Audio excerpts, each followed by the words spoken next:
Okay, this is hopefully going to be a really quick video on efficient muting of a vertical piano. So first of all, I have all my mutes and tools in a package, and so I bring them out.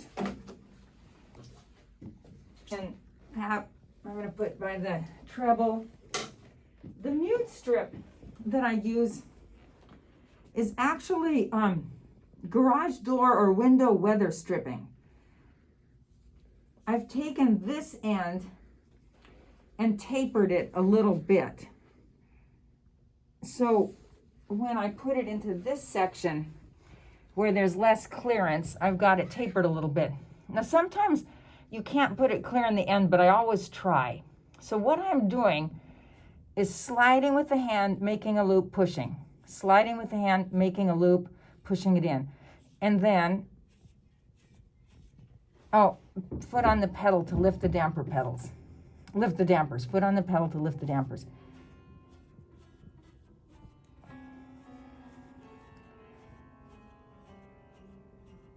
I'm going to skip this one for now. For the bass, you do every other one. So in, skip, in, skip, in, skip, in. Good.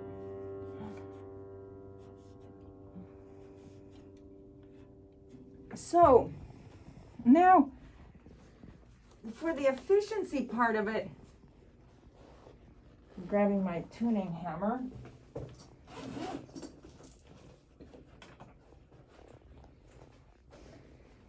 When you're doing the bass, you're going to be tuning in a crisscross manner. So I'm gonna go over here. by crisscross, I mean this upper string here is an open string, and kitty corner down from it is an open string. So I would tune from here to here from a source. Remove the mute strip, tune a unison, tune a unison. Move to the next X pattern. So there and there are my open strings. Make sure that I'm on the right pin. Here I am. So let's imagine I'm tuning from the source. I go to the next one, tune from the source, remove my mute strip, tune a unison, move to the next one. I have to make sure I'm on the right one. Here we go. From there, from a source, here, from a source, tune, pull the mute strip, go back, tune a unison, tune a unison. The efficiency of that is just with one movement, you can tune 4 strings. And you continue through the bass section in that pattern.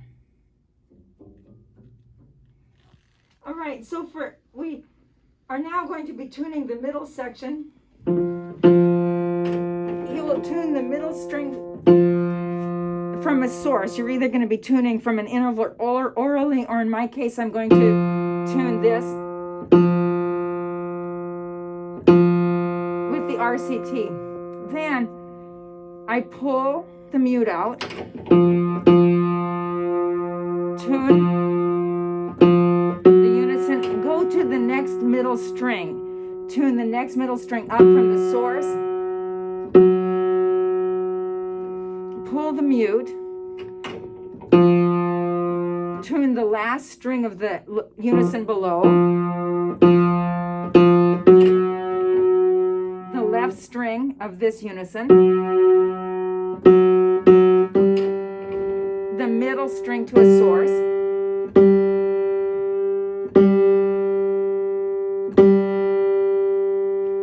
pull the mute, finish the unison below,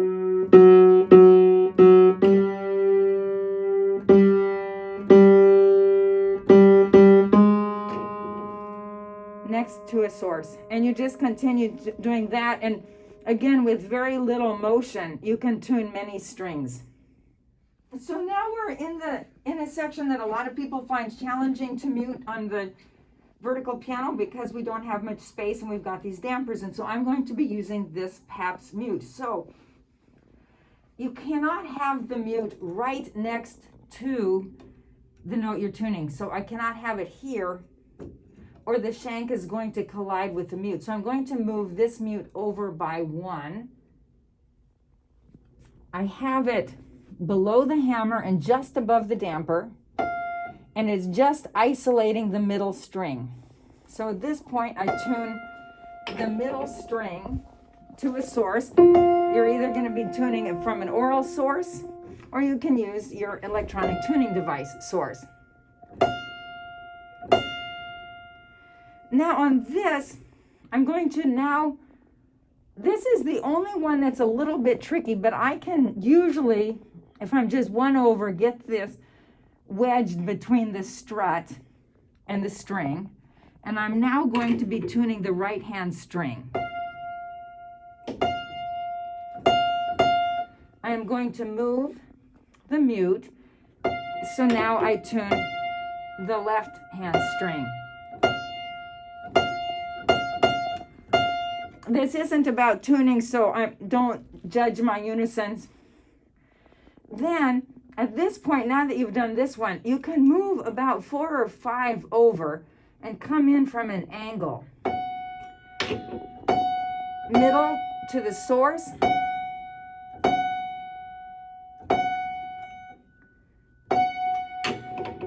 Move the mute to the left.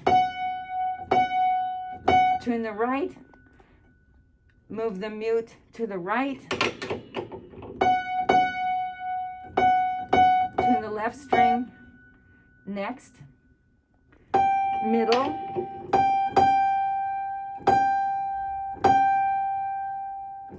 To a source. Move the mute left. Drop your hammer to the lower pin. Move the mute to the right, hammer to the upper. Next unison. You continue, then when you get to this unison, I'm going to jump a couple. I'm going to follow the same pattern. Then for this one, I need to now move my mute over a few, come in at the angle. That angle might be a little bit too sharp.